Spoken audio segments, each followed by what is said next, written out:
Bhagavad Gita chapter 1 ஸ்லோகம் 7. இதில் கிருஷ்ணர் அர்ஜுனரை பார்த்து என்ன சொல்கிறாரு அப்படின்னா, நம்மளோட வாழ்க்கையில் வெளியில் இருக்க வழிகளை விட மனசில் இருக்க தைரியம்தான் பெருசு அப்படின்னு சொல்கிறது. அதாவது நம்மளோட வாழ்க்கையில் எவ்வளோ பிரச்சனைகள் இருந்தாலும் சரி, எதெல்லாம் நம்மளை விட பெரிய பெரிய பலசாலிகள் இருந்தாலும் சரி, உங்களை விட நீங்கள் ஒரு ஒர்க் பண்ணுறீங்கன்னா உங்களை விட பல மடங்கு பல ஆயிரம் பேர் அந்த வேலைகளை ரொம்ப சக்ஸஸ்ஃபுல்லாக பண்ணுறாங்கனாலும் இருந்தாலும் சரி, அதை பார்த்தெல்லாம் எதுவும் பயப்பட வேண்டாம். அவங்க பலசாலிகள்லாம் இருக்கட்டும்.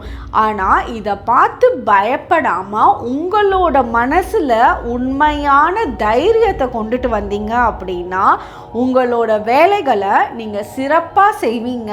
யார் கூடயும் கம்பேரே பண்ண வேண்டாம்.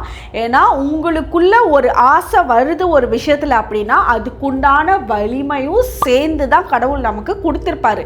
இல்லைன்னா அந்த ஆசையே நமக்கு உருவாகாது. இதை நம்ம பண்ணணும், இது எனக்கு வேணும், இதை நான் அடையணும்ன்ட்டு. அதனால உங்களோட மன தைரியத்தை வலிமையை அதிகப்படுத்துங்க. அது மூலியமா நீங்கள் போக ஆரம்பிங்க. வெளியில் இருக்க வலிமையான விஷயங்களும் வலிமையான மனிதர்களையும் பார்த்து நீங்கள் எந்த பயமும் கொள்ளவே வேண்டாம். தேங்க்யூ.